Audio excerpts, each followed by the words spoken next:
Hi, I'm George Lester. I grew up in southern West Virginia, coal mines, and went to college at Berea, Kentucky, and graduate school at Lexington.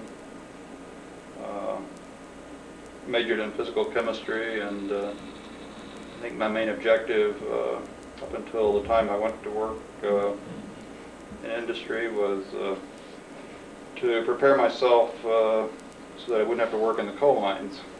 And so far, it's worked out. When I went to work, I started at what was then Universal Oil Products, and when I went there, they had a very unusual interview process. It's been described as something like an orals exam, where all of the directors of research and 2 or 3 other people that I never understood what they were sit down in a room with you and ask questions that I certainly had no idea how to answer properly. But the common thread through those questions seemed to be this business of catalysis and catalyst, and space velocities, conversions. And I'm not at all sure I knew how to spell catalyst when I went there that day. And I couldn't believe it when I got an offer to join them. But I knew that from whatever had happened that day, with people like Val Hensel and Herman Bloch and Julian Mavity, and that I was going to end up working in catalysis, and that's where I've been working one way or another for the last 30 years. I spent about 8 years at UOP, almost 9 years, before I became involved in the automotive catalyst program. But during that time, almost from the time I got there was a very active program, which had started out of the discovery and proof in California back in the early 50s that automotive exhaust was one of the major culprits in southern California smog. And but during that first 8 years, I was under essentially direct orders to keep my nose out of the automotive catalyst area. The understanding was that we'd got people working on this, probably far too many, and we've got to have some people working on other things, and we don't want you nibbling in that. And I tried my best to do that. In spite of my best efforts, I did end up getting my first patent during that period in the automotive catalyst area, and was almost afraid when the patent issued that it might cause me to get canned, but it must have been very tempting. And after the California effort at getting automotive pollution control by catalysis had come to a less than positive end in the early 60s, most of the people that were trying to develop automotive catalysts for that market had taken their losses and decided they weren't going to waste any more money in that area, and that included Universal Oil Products. But in 1967, the Clean Air Act was passed, the Federal Clean Air Act, and there suddenly seemed to be the possibility that there'd be federal government pressure and promotion of emission standards that might indeed allow catalysts to be used if that turned out to be the best solution. And sometime late in '67, Val Hensel and Herman Bloch called me into Val's office, and indicated that they had decided to start that program up again. They had a program running already to get it restarted. But their problem was that there was a lot of lethargy, perhaps some of the disappointment from the effort of the late 50s and early 60s was hanging on. And they decided that what they needed was a son of a bitch to take over and move that program along. And it seems they had looked around and decided who best fit that image, and that's why I got the job. So I'm sure there are people that Burt might get around to talking to that will confirm that that they at least were right in their in that judgment. But that started my involvement with the automotive catalyst. It wasn't long before I realized that we were trying to develop a product that the customer did not want. The automobile companies in the late 60s took a variety of positions on the use of catalyst. The only thing in common was that they were all negative. They had no desire to put those damn things on their automobiles. And so the customer didn't want it. The government, which was going to have to be responsible for regulating them into use, if they were going to be used, was very uncertain about whether or not it wanted them and whether they were necessary, and depending upon the whims of the media and presidential politics, among other things, that vacillation hung around for a good 10 years. But it was a period that saw the opportunities to try to work with potential customers, particularly with their technical people, who were trying to prepare themselves for the possibility of using catalyst in the event that, heaven forbid, they had to, and certainly to get the best advantages of them if they did come. At one of the automobile companies back in the early 60s, there was an expression by a gentleman who I won't name that was widely quoted to the effect that they'll put a catalytic converter on a Chrysler automobile over my dead body. And by the early 70s, this same gentleman was being quoted that catalysts are the damnedest things that anyone ever tried to put on an automobile, but we have the best. And that sort of represented the way things changed. In the late 60s, at a Society of Automotive Engineers meeting, General Motors presented a paper in which they had tested two cars on unleaded fuel with for over 50,000 miles, and had found that under those conditions the catalyst performed quite well, that indeed if the lead were left out of fuel, the catalyst could survive with the thermal stress of the automobile. At the meeting where that was presented, I presented a prepared discussion, and there was one from Ford, but there weren't more than 15 people in that meeting room when that talk was given. 10 years later, at a SAE meeting in Detroit, a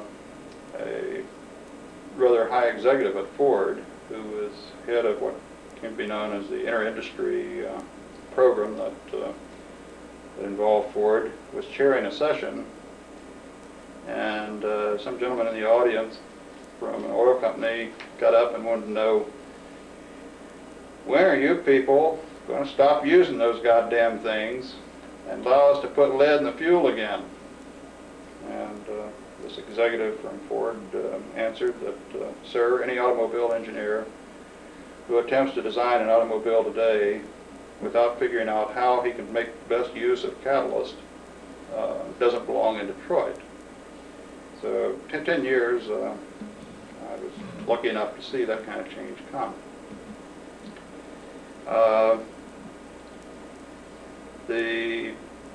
Some of the lighter aspects, they don't really come to mind. There were certainly a lot of enjoyable times. There were a lot when you're dealing with the personalities that we dealt with in that period. You had the humor and you had the pathos. But one day I was at a technical meeting, and I ran into someone I hadn't seen for some time, and he said, how are things going at work? And I gave him an answer that I'm sure he wasn't expecting. I said, you know, if I were independently wealthy, I'd pay UOP to let me do what I'm doing today. And I think that describes, in as few words as I can, what it was like to be involved with developing automotive catalysts, with dealing with the challenge of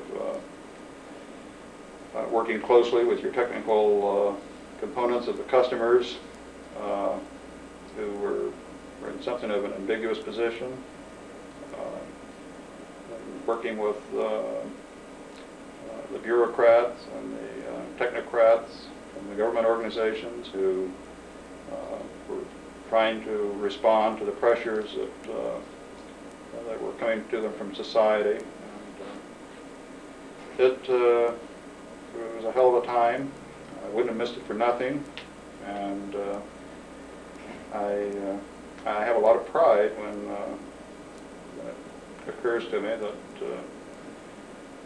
because of me and my efforts and the efforts of a lot of people that I came to like and respect, and sometimes to not like and not respect, but because of our efforts, it doesn't smell quite as bad when you step out of the airport in Los Angeles into all the traffic there at the airport. There probably are some people who've lived a little longer, maybe had a little better quality of life because of what we did. But it was a fulfilling and rewarding time and effort for me, and glad I was able to be part of it. Who were some of the other SOBs at UOP?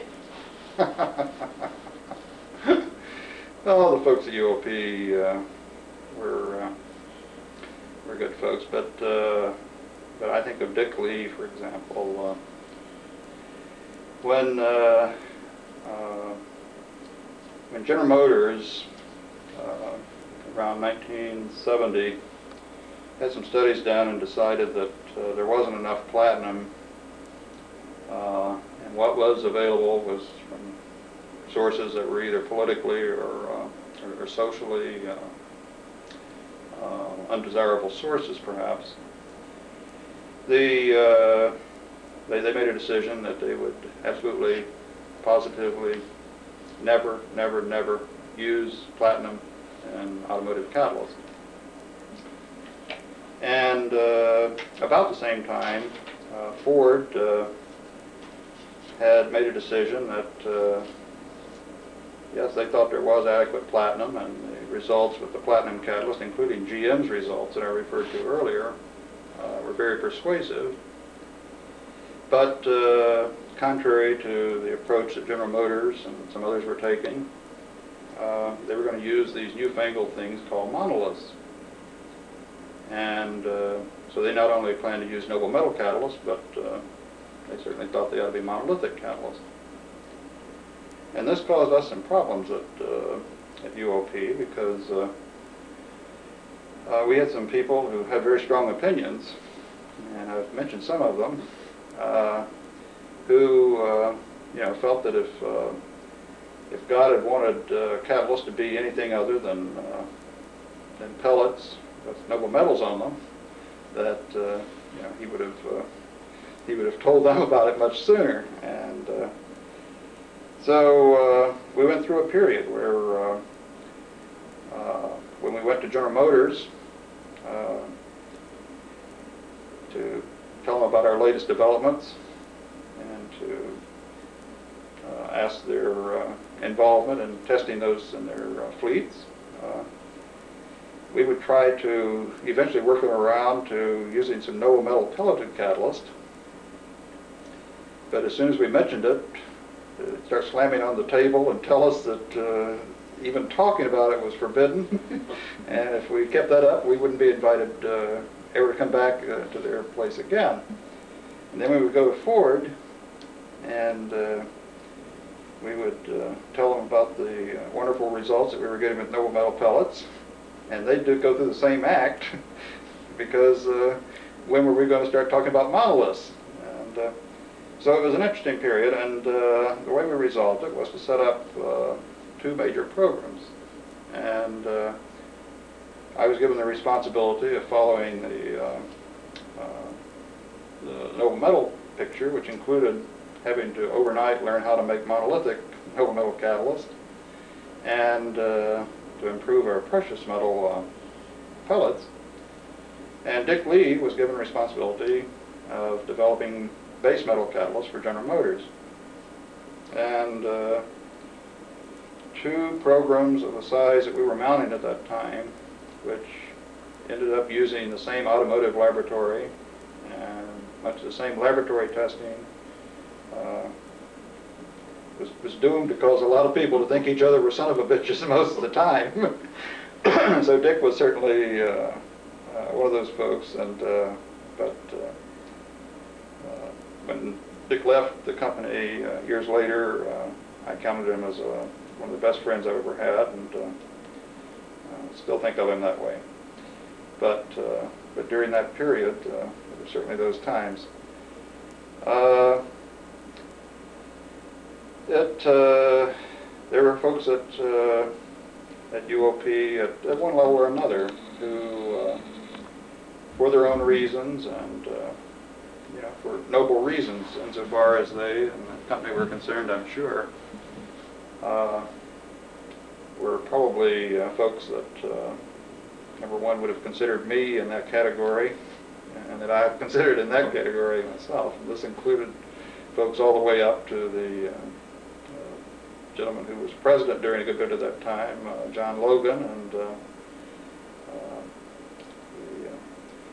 some of the folks who were in major roles in the process of taking our catalyst from laboratory processes to a division and running with it.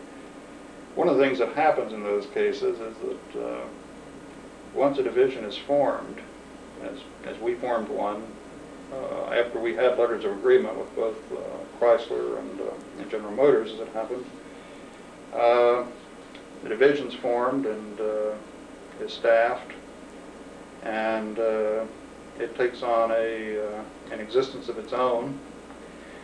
And the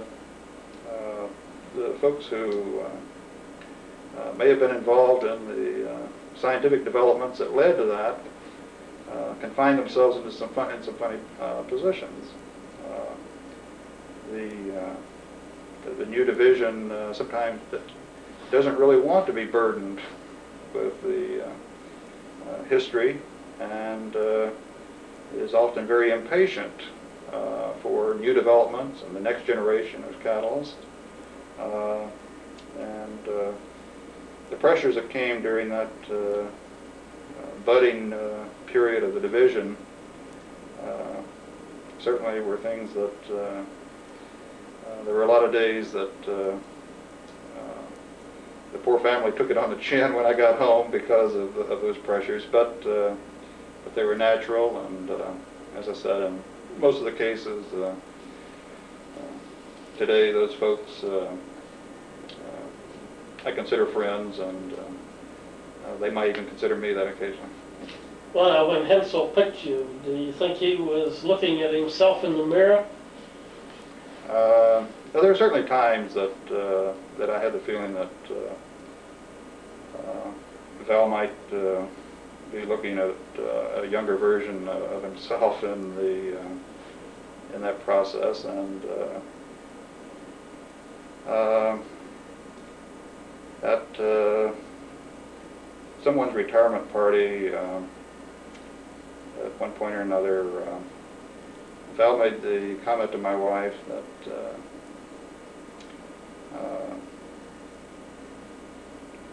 I don't know what kind of a job you do on keeping George's ego in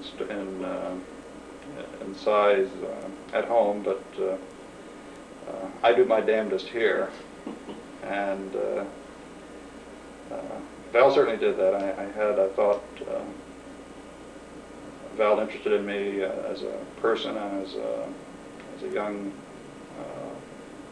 scientist, and that had its advantages, and that had its days that weren't quite so great.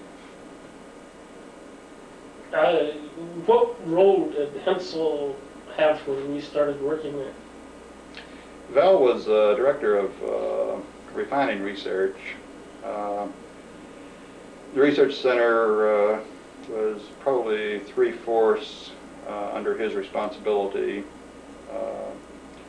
The remainder of it, there was a segment that was involved in chemical products development, and then the analytical and physics groups were not under his direct responsibility.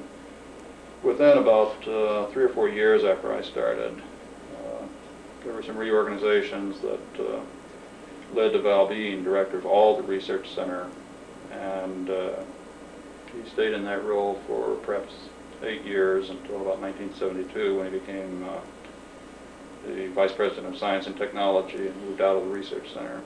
But during that period,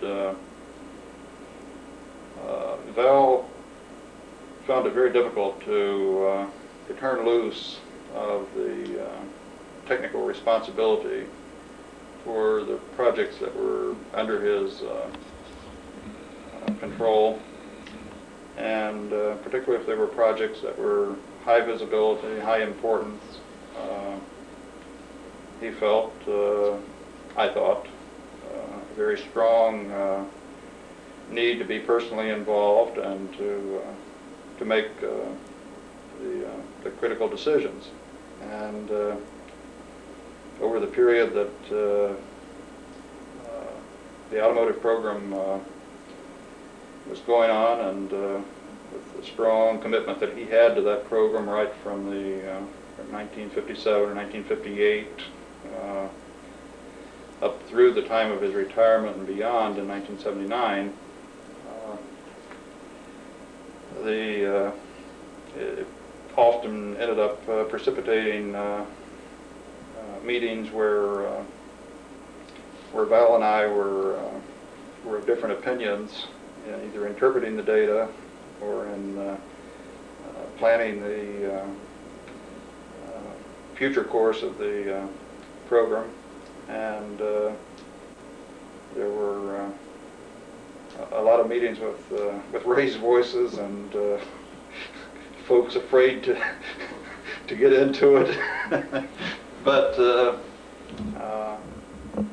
I think that it had to have been very rare if it happened that after those meetings,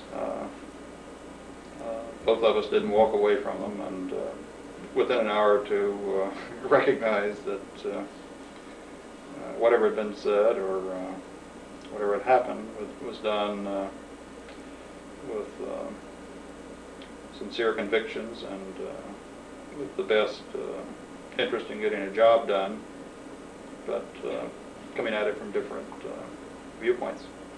Well, was his interest in auto catalysts because of platinum or some other reason? Well, I'm sure that platinum had a lot to do with it, but I suspect that Val, like most of us that are in science, do have a social conviction that helps us make some decisions we make about projects and efforts, and that Val saw in the developments of the early 50s with respect to automotive pollution and its impact on the public health and quality of life of our population. And he saw an opportunity to use some of the same technology that had been developed at high cost and with hard effort in the platinum reforming area to this challenge. At the time, there was a lot known about the oxidation efficiency of platinum, and it must have seemed like a very natural application. In fact, in the middle 50s, the automobile companies were responsive and occasionally would get excited and send out to refining catalyst companies asking, send us some catalyst. The concept developed, it's very obvious in the literature of the day, in Detroit, that a catalyst was a catalyst was a catalyst.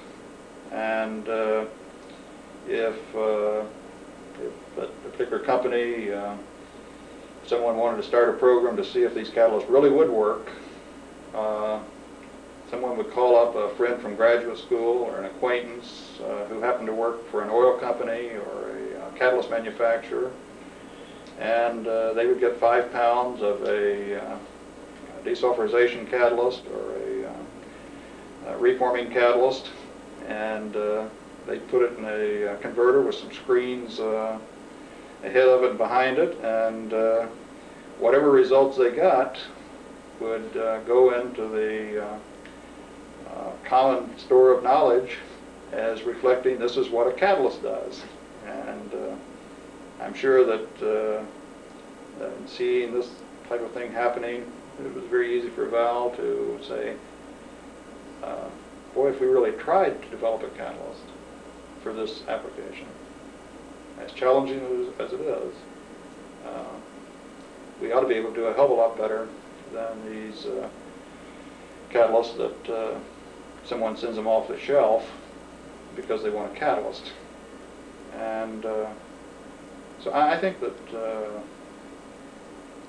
these were probably the opportunities that Val saw, the opportunity to use the technology that had been used to make money for the company, to make some more money for the company, but also to do some good that perhaps was more straightforward and more readily seen than the good that we do in generating higher octane gasoline.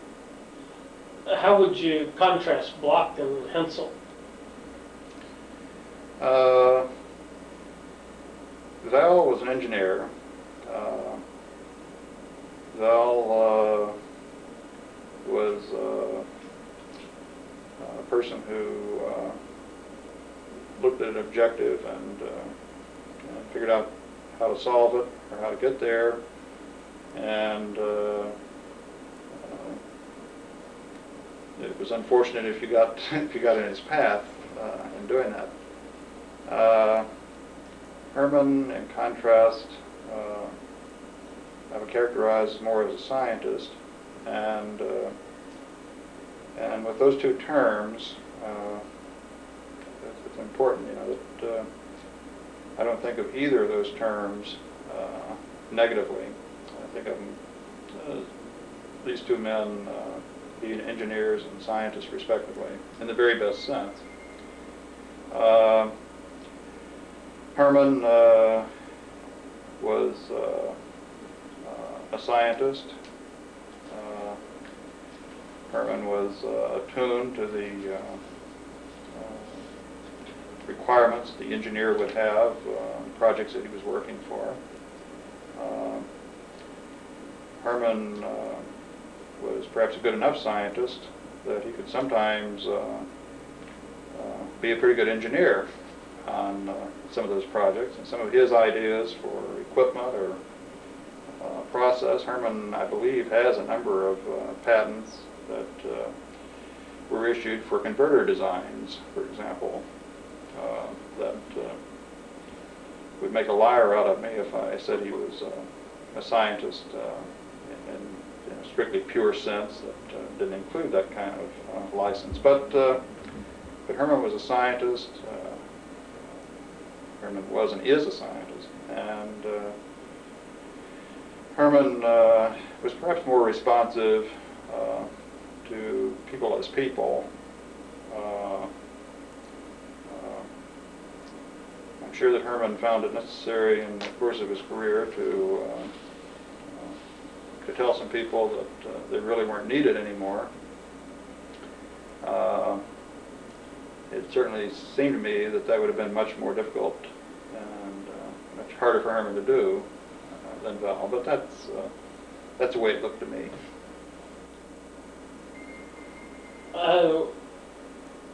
Who did you work with when you were at Kentucky, and what was this on? When I went to Kentucky, I worked for Paul Sears and Lyle Dawson. Lyle Dawson was the head of the department, physical chemist, and he had taken over the department in about 1947 or 48, and was in the process of bringing it from a rather mediocre status among state universities in chemistry to what he felt at least would be one that would be respectable. I believe that the first PhDs in physical chemistry may have come, if not during his period, certainly there hadn't been any for some time before he came. But he had a program involving studies of solutions of non-aqueous solvents, properties of these dilute solutions, and these were attuned toward possible use in batteries, but they were pretty basic studies to continue to nail a little further one more term onto the Shedlovsky equation or the Onsager equation or Ostwald's law of infinite dilution or what have you. But so Dawson had started that program. Sears had come back from the military service and had been one of his early PhDs and had stayed on to take a major responsibility in running that program. And so I worked for Sears directly, but he was still not a member of the graduate faculty at that time, so Dawson was my advisor and director as far as the record and in many regards was concerned. And how did you learn about UOP? Well, I had worked a summer at Standard of Indiana in the middle of my graduate school, and they were putting up a process that summer, a UDEX process for the separation of benzene, toluene, xylenes, which they had licensed from Universal Oil Products. And so that's the first time I ever heard the name.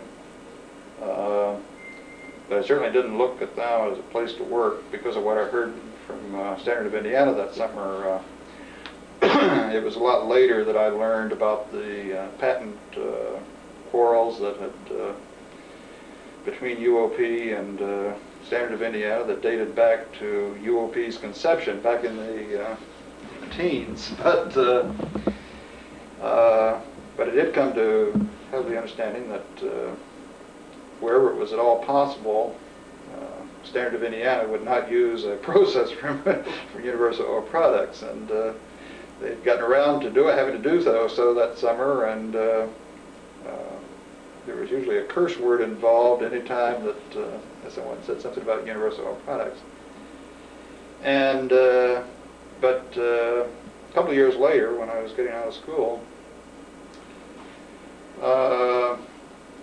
Universal Oil Products came to interview at Kentucky, and I remembered the name, but I realized they didn't really want to talk to me because it indicated that they were interested in talking to inorganic and organic chemists. The day after they had been there, Lyle Dawson, the department head, called me in and said, how come you didn't interview with Universal Oil Products?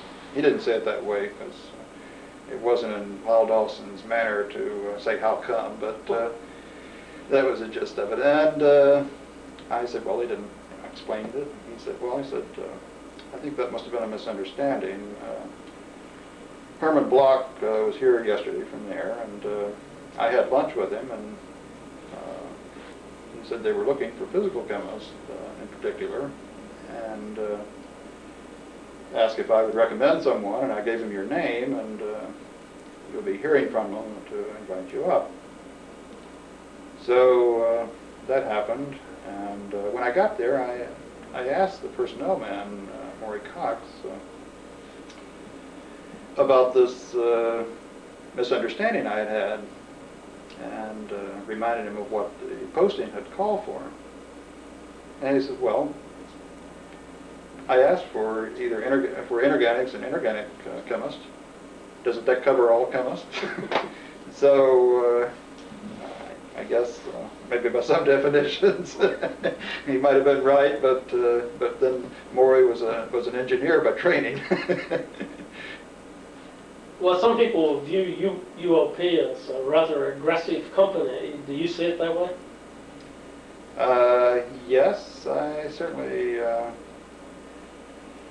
would have considered UOP throughout my association with them as being aggressive, both during the period that it was only Universal Oil Products and UOP, and continuing through the period when it's been part of signal companies and currently of Allied Signal. With age, perhaps there might have been some mellowing from the period when I came there, but every time that I get to thinking that, something happens that shakes me up and suggests that maybe it's still pretty aggressive. So yeah, I'd buy that. Well, if you think back to your days in the hills of West Virginia, where was that? That was right on the border of Mingo, McDowell County, at the old coal mine community called Isaban. The nearest high school was 15 miles away in either McDowell County or which was Yeager, or Mingo County, which was Gilbert. And because we lived, because the coal camp was almost on the border, they jointly operated the elementary school during the period that I was there, and you had the choice of whether you went to Yeager or Gilbert, and I chose Yeager because you didn't have to actually cross any mountains to get there, and that meant that I wouldn't lose very many days of school each winter. If I'd chosen Gilbert, I'd have had a pretty good shot at missing about 6 weeks of school each winter. So, but it was a coal mine and coal mine community in bloody Mingo, and it was an experience that I was back there. I was in that community. Was this spring, about 3 months ago, for the first time in over 30 years. And I'm glad I worked hard to get out of there. What do you recall about the period? Well, it was a period that was difficult for me, and, you know, not, it was difficult for me in a way that was difficult for other kids perhaps. When I started school, my parents were both teachers, and my dad was a principal of a little four-room school there at Isabel. Within a couple of years, they starved out, and he had to leave teaching and go to work in the mines. But my mother continued and continued to teach throughout the time that I was there. But perhaps because of that, there were several things that made a big difference. My father did not want to work in the coal mines, and when he felt that he eventually was forced into it for economic reasons, all I can remember from the time that I could remember was that I was not going to work in a coal mine. And I think a lot of the pressure that I got as a child was really came out of that strong conviction on their part that I wasn't going to end up there. Because they both worked, it was probably convenient for them to have me start school a year earlier than I normally would have.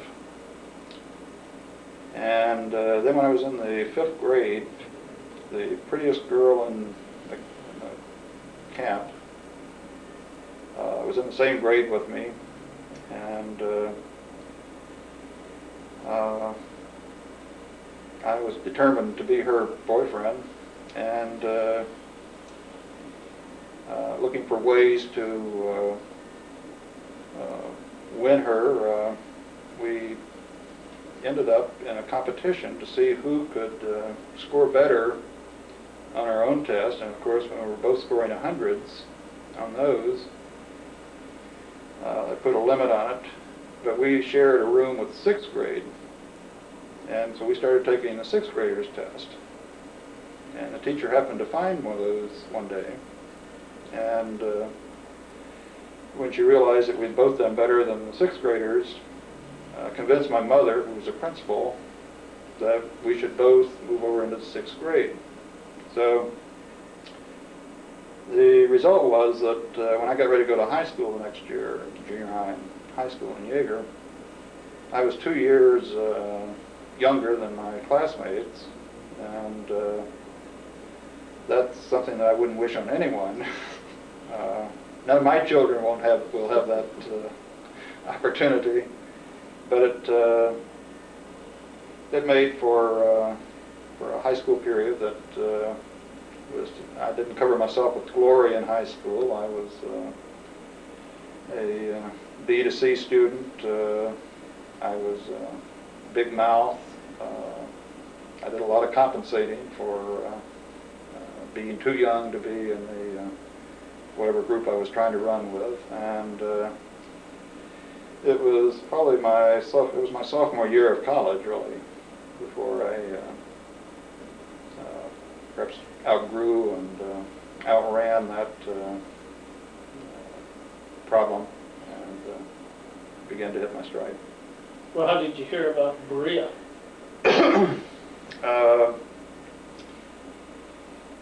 I was trying to find a place I could go to that the family could afford, and things weren't going too well there.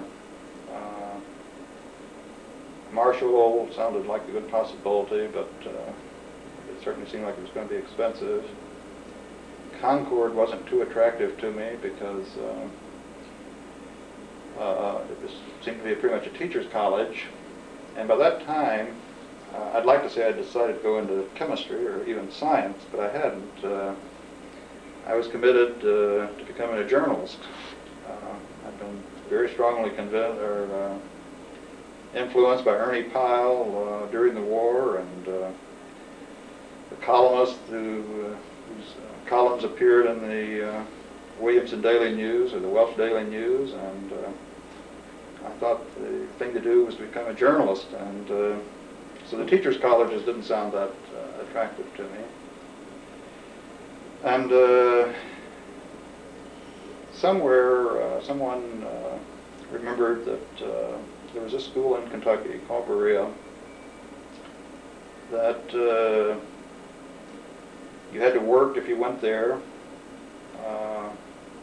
that there was no tuition, and the room and board was pretty modest, and if you absolutely had to, if you had no money whatsoever, you could work and take 5 years to get out and go with absolutely nothing. And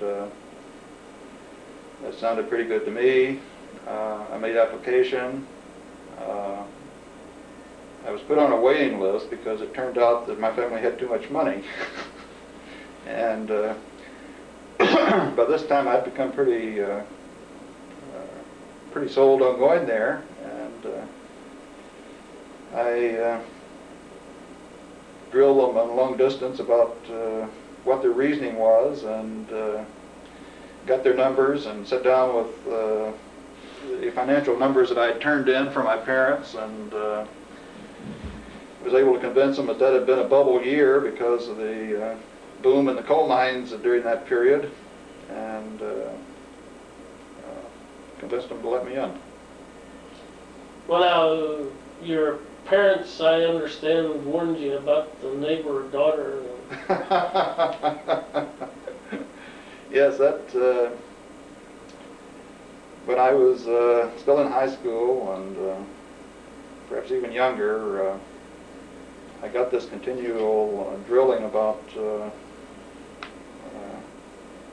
you're going to go to college, you're not going to work in the coal mines, and my father was convinced that if he let down his vigilance and I let down my guard, that I would follow the path of 99% of the folks from that area, and that somewhere around the time that I was 14,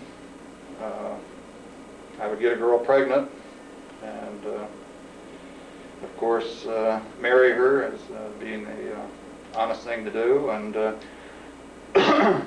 then be supported by both families probably until I was 16, when I could quit school and go to work in the mines. And so to that end, you know, they made sure that I saw all the booklets that showed the horrors of venereal disease, and that I understood, you know, where it came from, and that it was best, you know, to retain my virginity until I got through college and got out of the coal mines. And but there was a little girl that lived next door that the most I think that girl ever wore was shorts and a halter, and she seemed to be, you know, the way that that the coal mines were determined to get me. And but I'd look at that little girl, and I'd watch her, and then I'd go back in the house and I'd read those books. But when the folks left town, the last thing that I would get before they left, if they were going to be gone for the day, was about a 20-minute talk about what would happen to my future if I gave in to my urges. And I think I said at one time, you know, if I ever ended up marrying a girl from West Virginia, you know, I'd probably be impotent because I was terminally afflicted. As it happened, I did marry a young woman from West Virginia who I met in Berea, and I have 4 children, so I guess it wasn't all that bad, but. Well, long before the emphasis on women in engineering and chemistry, UOP used to be well represented by women at some of these meetings. Was that intentional, or? I never knew Burt. I'm trying to think. Let's see. We hired a young chemist, Dalia Germanis. Is this might be one of the people you're thinking about? A woman. Hertha Scala worked with us, of course, many years, and just retired recently. And she and Val are married now, of course. But Hertha certainly. Hertha started with the company about 2 years before I did, and retired about 4 years ago, I guess. But yes, Hertha certainly went to a lot of meetings, and yeah, maybe there's something about working at UOP that makes you want to get away as often as you can, but. Don't remember any others, but